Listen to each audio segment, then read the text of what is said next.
Hey guys, this is Russ, and this is She Wolf Alchemy. Now, some of this I actually recorded earlier, but I decided to redo the intro because I realized, damn, some of you guys don't follow us on Instagram, so I might start at this episode and they have no idea what's happening. So essentially, Saturday, I posted an Instagram where I kind of just let everybody know that we're taking a break from the way that we have normally been doing podcasts. And I'm going to be just started releasing just a couple of short 10, 15-minute episodes. I am a Gemini, I am a talker, so there's a chance it can go on to 30 because I personally find myself hilarious. But most of them will be quick little check in moments instead of your usual 55-minute episode that you guys are used to getting to us. And nothing is going on. Everybody's still cool. Everybody's still friends. Everybody's still good. But essentially, this year has been really hard for all of us. All of us have had major life changes. All of us have had major things that happen unexpectedly and kind of thrown us off. And I can't speak for the rest of the crew, but I know myself especially, um, I've been running on fumes. And and I kind of have a bad habit of running on fumes. I just kind of had a moment this week where one, honestly, I'm gonna be real with y'all. Don't judge me, because I'm gonna give it real with y'all this episode. Honestly, I had a moment this week where I was just like, "Fuck it, I'm quitting the podcast. I'm deleting the Instagram page. I'm throwing it all away. I'm done. I'm exhausted. I wanted to quit my job. I wanted to quit everything. I wanted to hide away, isolate, come out to be a mother, and then when my daughter went to school, I wanted to crawl into a ball and be left alone from the rest of the world." But luckily, I eventually talked myself down and I did what I do with so many other people in my life, whether that's clients, that's friends, that's families, that's lovers. I told myself, okay, take a second. That's a lot of emotions. What are you saying you actually need in this moment? Because the truth of the matter is, you don't want to throw everything away, but there is something that you need that you're not getting. And that is why you're feeling this way. And when I really sat with myself and I asked myself, well, okay, what is it that you're really feeling? I realized I was feeling exhausted. I've realized I was feeling overwhelmed. I realized I felt like I was pouring everything I had in my cup out. And nothing in my life was actually pouring back into me. And I am a person who learned at a very, very early age that that's my lot in life and to just push through it. And on a logical level, I know that's not what you're supposed to do. I know that's not right. I know that's not true. And I know it's not healthy to do that. And it's so very easy for me to look at another person, see that's what they're doing, and walk them through it and coach them through it. It has always been really, really hard for me to practice that. And I think when you talk about that, like, we're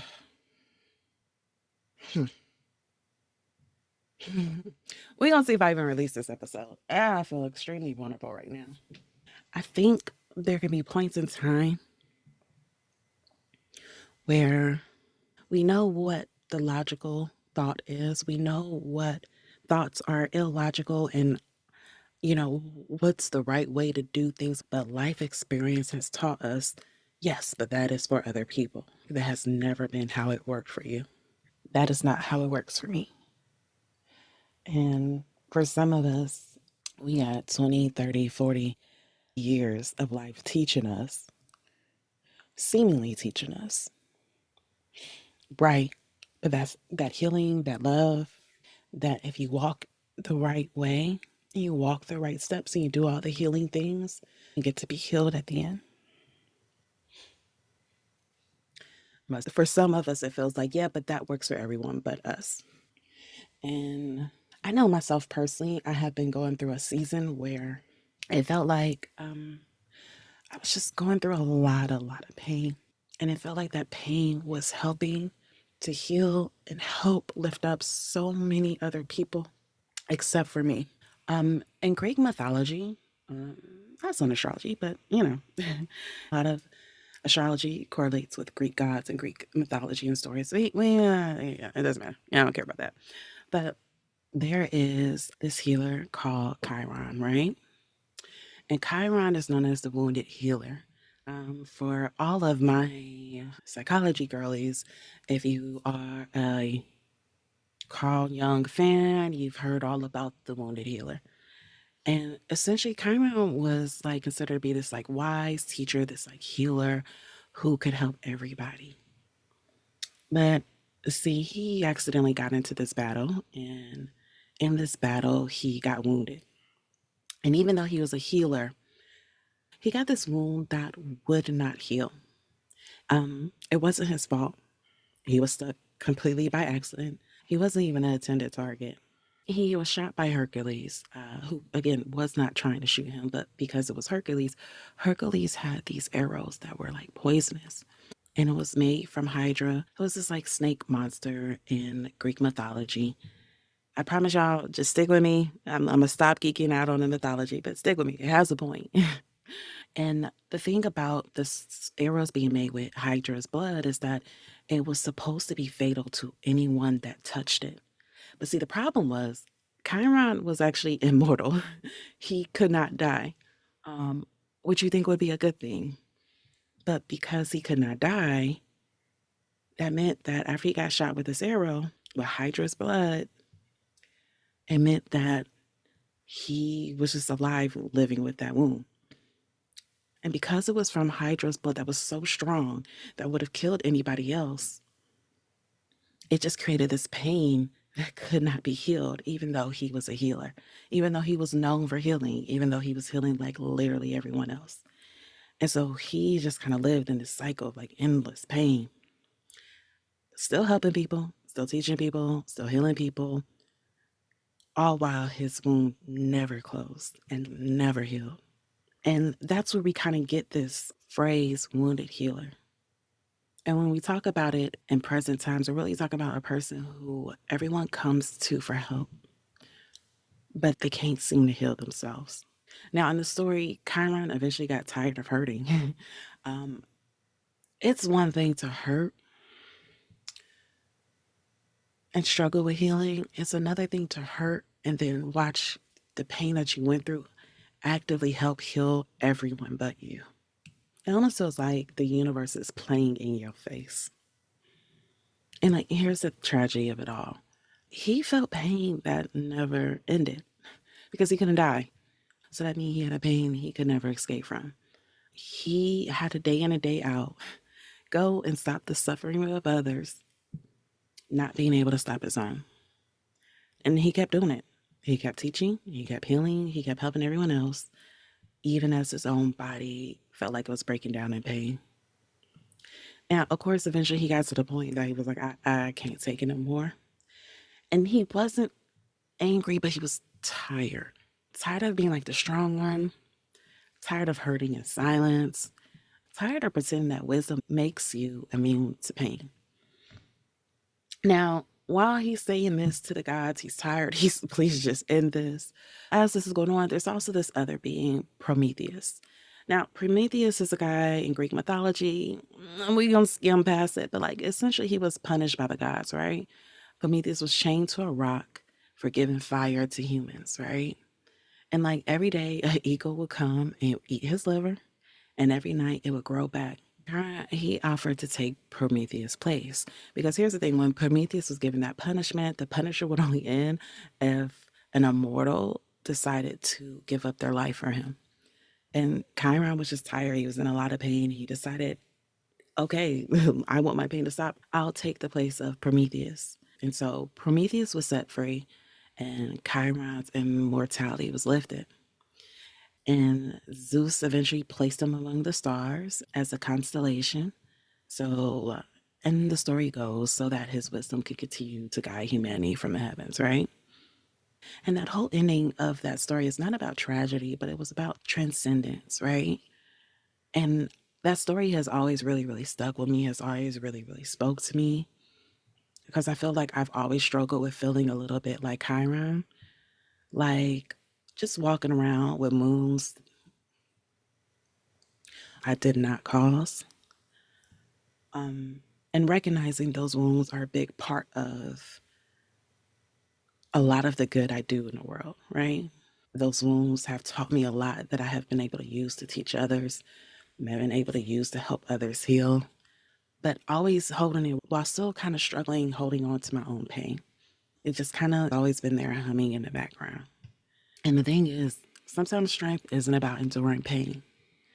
Sometimes strength is by saying, I'm done carrying it. Chiron did not lose his power because he asked for peace. He let his exhaustion turn into liberation. And I feel like that is the energy I'm currently moving in, right? Learning that it's okay to lay my burden down. Learning it's okay to stop performing wholeness just because other people need me to look unbreakable.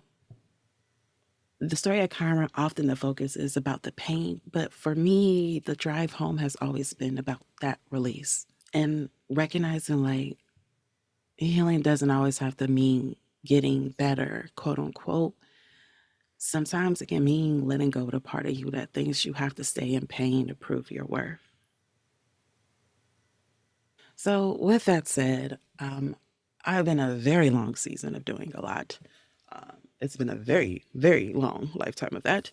Particularly this season of my life, it's been really, really being pointed out to me in ways that make it harder for me to kind of, push it under the rug, to kind of ignore it, to kind of keep just carrying it with me and like put it on headphones and just not listening to that. And that took me being really honest with myself and recognizing that for a long time, I think I've never really fully allowed myself to heal the part of me when I'm handling it all, when I'm proving I'm the person that says, don't worry about me, don't worry about my needs. I'm good. I got it. And allow myself to sit with the fact that that was really, really wrecking me, really, really wrecking my nervous system. So, with all that being said, I say that to say that is why you're seeing a little bit of a change in the episode and the way we're going to be releasing episodes. It is just going to be me for a while. Again, all the girls are there, they're all supportive. I still talk to every single one of them on a weekly basis. But with everything else that was going on in my life, it was just getting to a point that it was really, really, really hard um, for me to keep doing the podcast the way we were doing it. You guys got to think about it. I have 3 co hosts. So that's me trying to adjust my schedule to 3 other people's schedule. And if you guys listen to any episode of which I talked about work and being a Capricorn rising,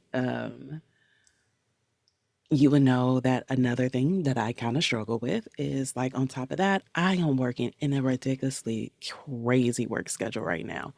Um, Hell, I had 2 days this week. I did not make it home before 9:30.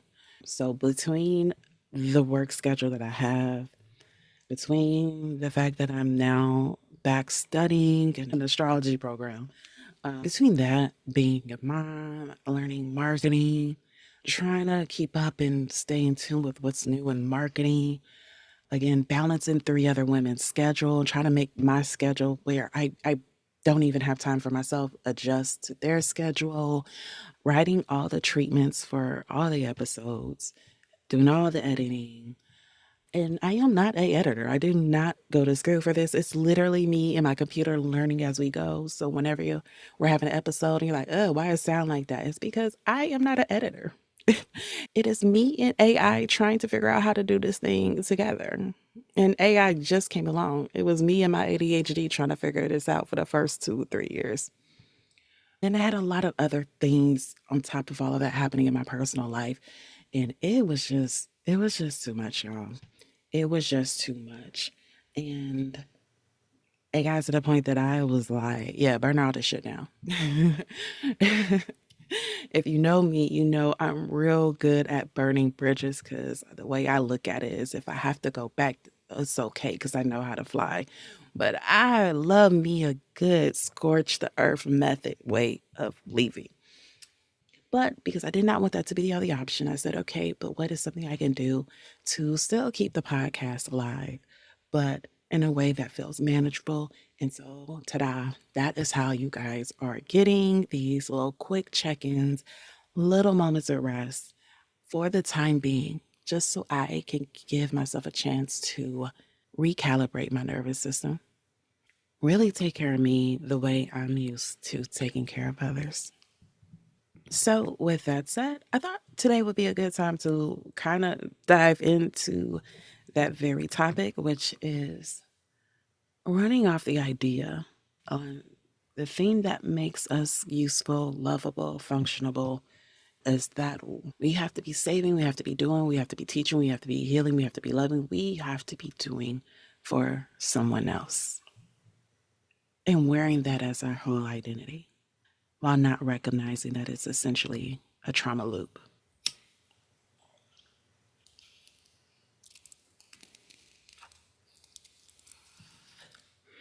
And so, briefly, let's talk about how this pattern actually usually starts.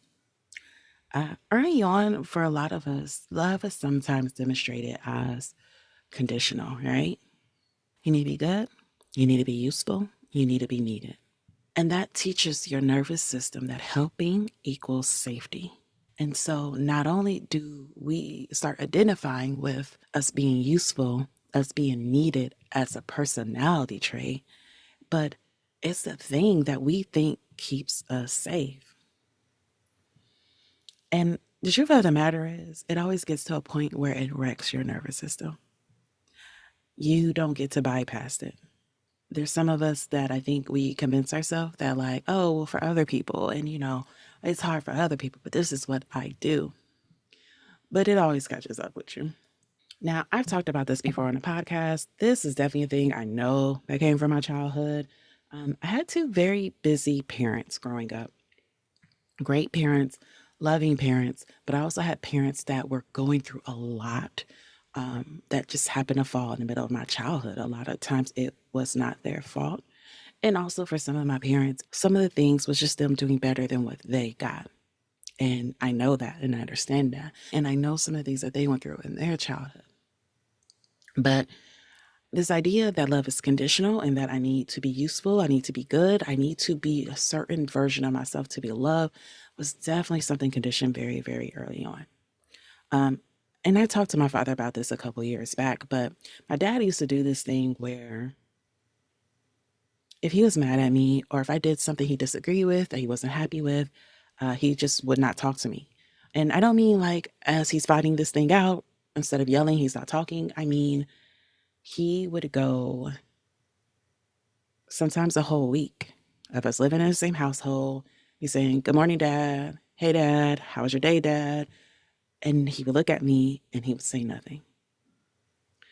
In fact, even as I was an adult, this was still a thing.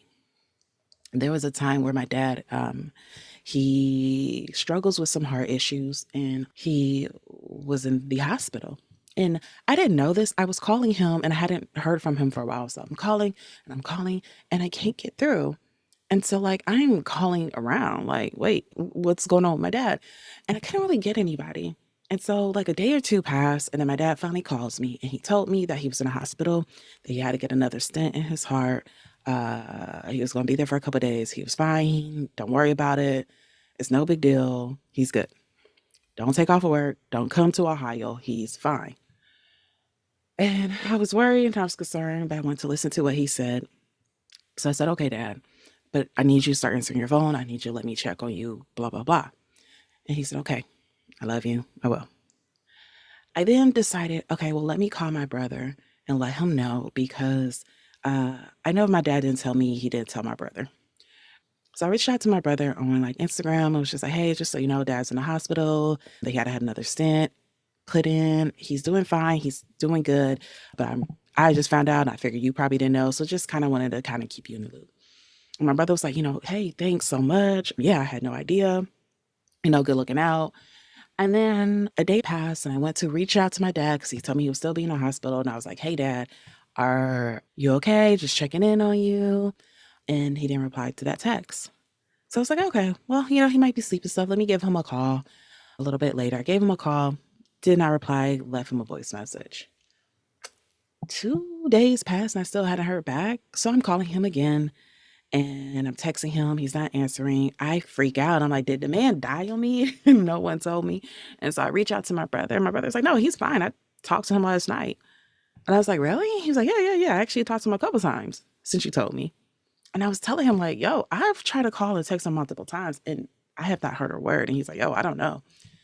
And so I called and text for a couple more days, nothing. It was probably a week and a half later when my dad reached out to me. And I was so excited. I was like, oh my gosh. And I answered him like, hey, Dad, what's up? Is everything okay? I've been trying to reach you. And this man cut me off to tell me that his medical business was his to share and his only. He told me he did not want me to worry. He never gave me the right to tell my brother. And so he purposely did not answer to teach me a lesson.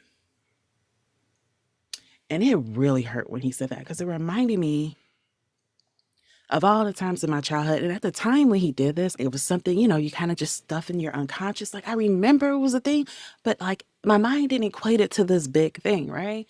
And the minute he did that, I went back and thought it just all these memories came flooding back of him doing that and like just me taking from that of, oh, if you do not act how people want you to act, they will take their love away from you. Even the people who are supposed to love you. Love is very conditional. I know I don't want to make this episode too long, but also there was a lot of things like that that tied in also with like the thing that makes you super lovable is that you're useful. You are really good for people who need someone. You are really good at making people feel good. You are really, really good at making people feel loved. You're really, really good at making people feel cared for in a way they've never felt cared for before.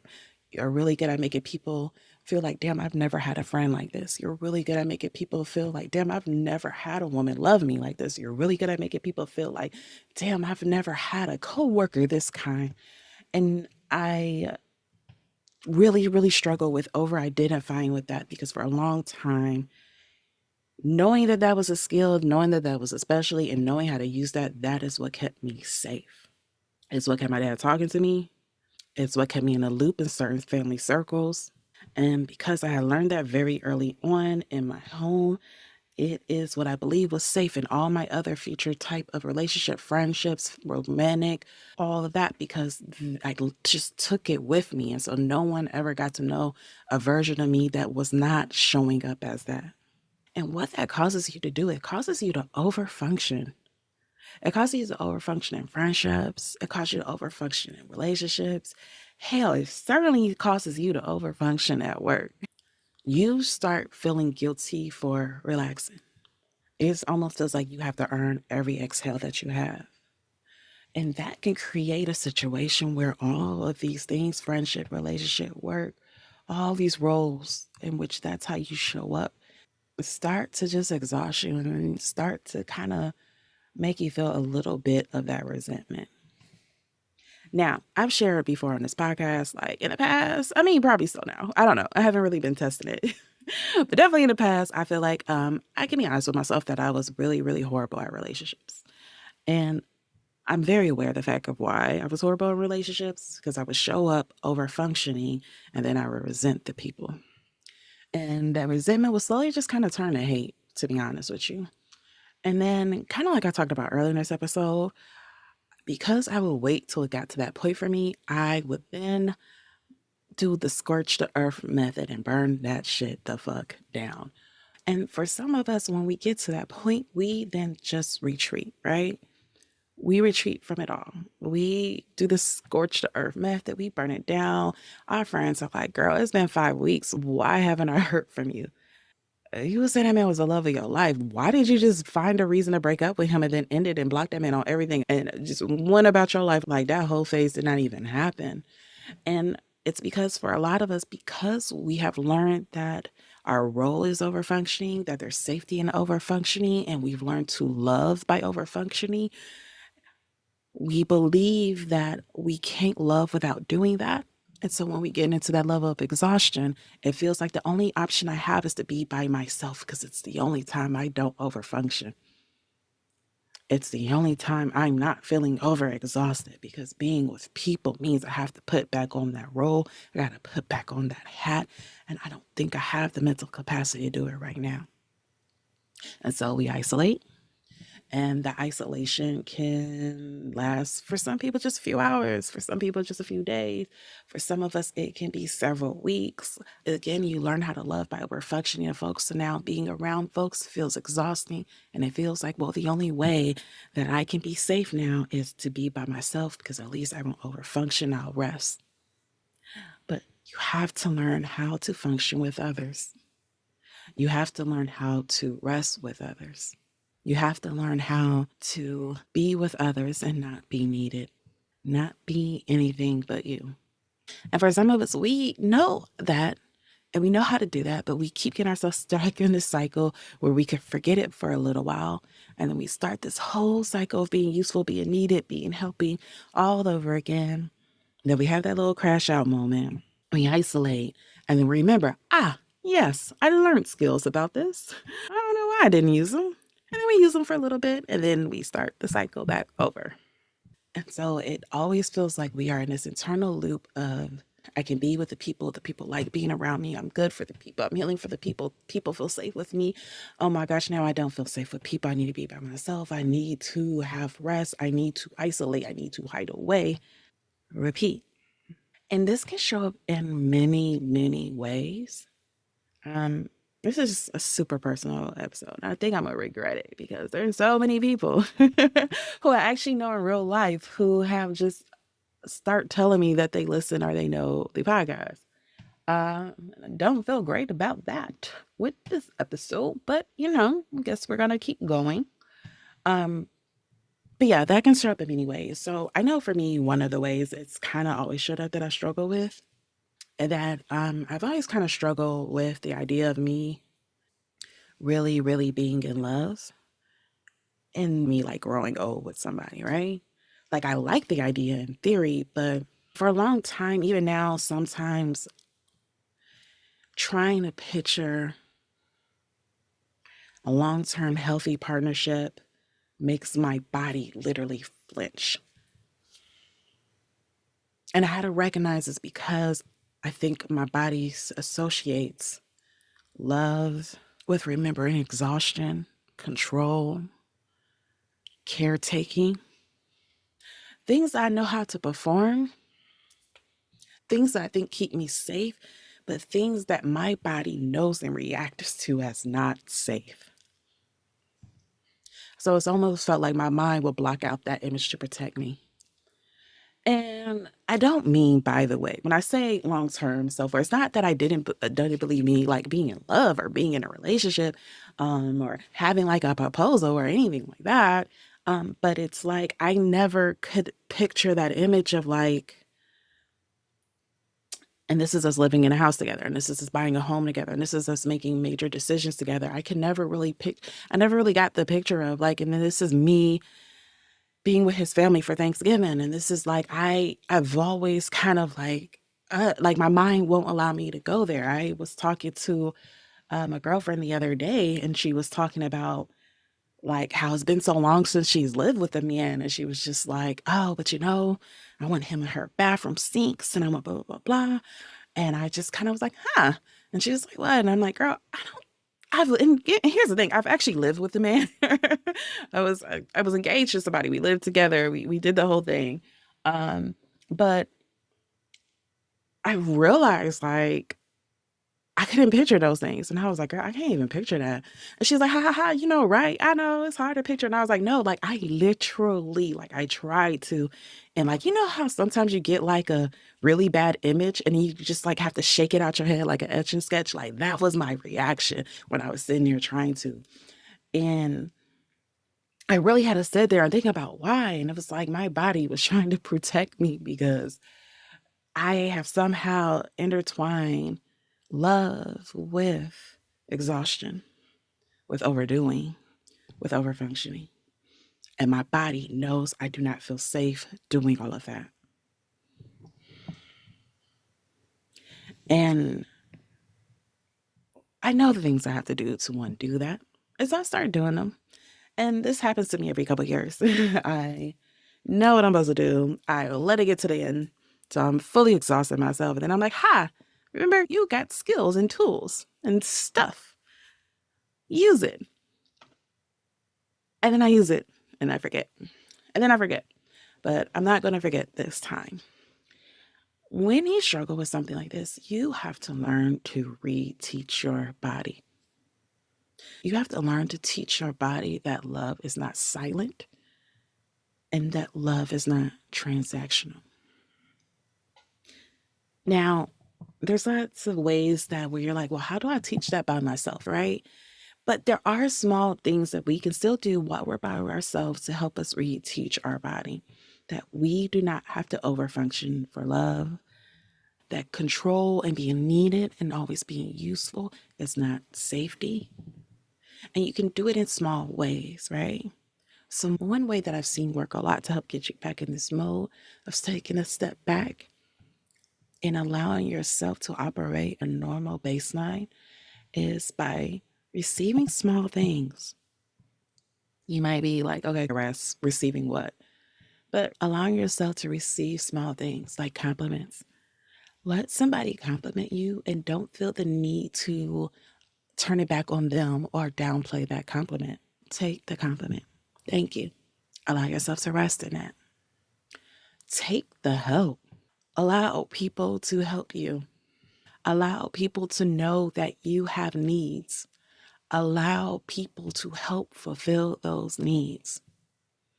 And I get it. There's definitely can be a well, but there's some people that they need everybody to take care of their needs. And, those people are weak and blah, blah, blah, blah, blah. And like, here's the thing different strokes for different folks, right?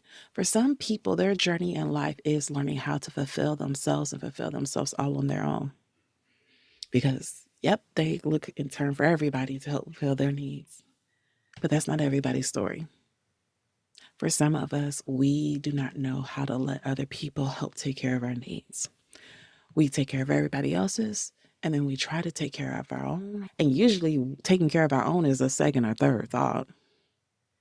And for those of you that relate to that part, it is not a bad thing for you to allow other people to help take care of you, to help take care of your needs, and allow them to help take care of you and your needs without feeling indebted to them. I know the way this sometimes shows up in my life is like, for example, I have a coworker who's amazing. Love you so much, Vicky. But she's absolutely amazing. And she has the fun office. Like her office is so cute. Our offices are right next door together. We joke all the time that we only come to work to hang out with each other. And that like all the work stuff is just stuff that gets in the way of us hanging out. We even like created an arts and craft room in one of the empty offices. So when we're on break, me and her would go crafting together. But like, so she has a fun office. She decorates and she works with kids. So she's always buying like new things to like help for kid clients and just to make her office feel more inviting.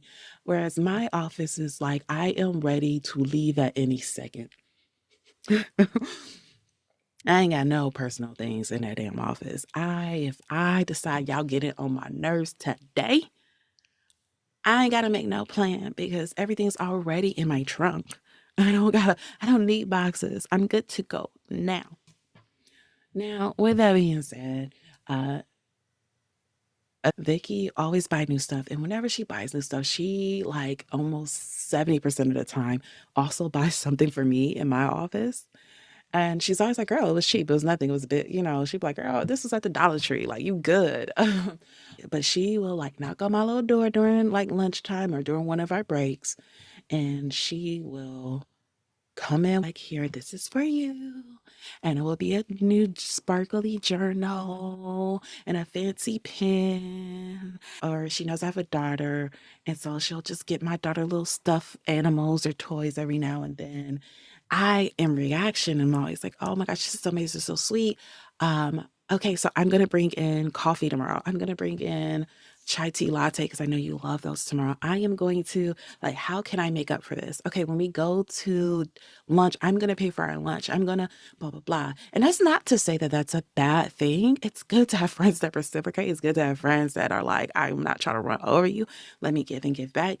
But as I was sitting here, just going back to like, how am I going to start practicing reteaching my body again? I recognize, like, yes, you are not great at allowing people to just do for you and you leaving it there and accepting it. You take an invitation of people doing for you as a means that now I got to do for you too. And now I'm indebted to you, so let me pay you back. And I'm not saying to stop giving to people. I'm not saying to start taking for people all the time. But what I am saying is learn how to take without feeling indebted. Learn how to take where it's just they're doing this because they want to. And I appreciate that. Thank you. One of the other small ways we can teach the body that I want us to talk about today is also allowing yourself to practice silence. This is also an area I feel like today is like a whole episode of like where rest has been failing all of 2024 and 25. But allow yourself to be silent. And what I mean by this is you do not always have to be the first one to step up. You don't have to be the person that sees the problem, hears the problem, and goes, oh, well, let me find the solution. Let me tell you the solution. Let me show you how I can help with the solution. Allow yourself to be silent. Allow yourself to not be needed. Your body has to relearn that ease won't lead to abandonment. Your body has to relearn. You don't have to perform to deserve peace. The world will keep spinning even if you rest. So that's all I have for today's. Well, it was supposed to be a 10-minute episode, but I have a feeling that this was a lot longer than 10 minutes. Oh gosh, by the time I edit out all the crying, I'm sure I can get it down to like maybe 15, 20. I don't know. We're going to see. We're going to see. But that is all I have. I do not have a schedule yet, guys. I'm going to be honest with you. I don't know. I have a lot of things I feel I want to just talk about and touch on briefly. I think some of them I'm kind of scared to talk about and touch on briefly. So we will see. I don't know, y'all. Y'all might get 2 of these a week. Y'all might get 1 this week and not another one for another 3 weeks. I don't know. I am currently practicing what I preach and teaching my body that I do not have to overexhaust it. So we will see. But I do want to say I really appreciate everyone who sent me well wishes, told me to get all the rest that I need. I appreciate that, guys.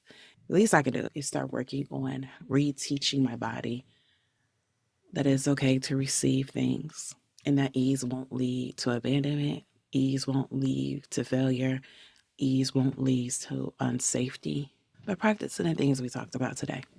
So you will hear the sound of my voice again at some point in time. I assume, I hope, we'll see. And until then, head over to the Instagram at She Wolf Alchemy, and I still will be posting on our regular post schedule. I appreciate you guys. I thank you guys. And hopefully y'all will hear from me soon. Bye. Bye.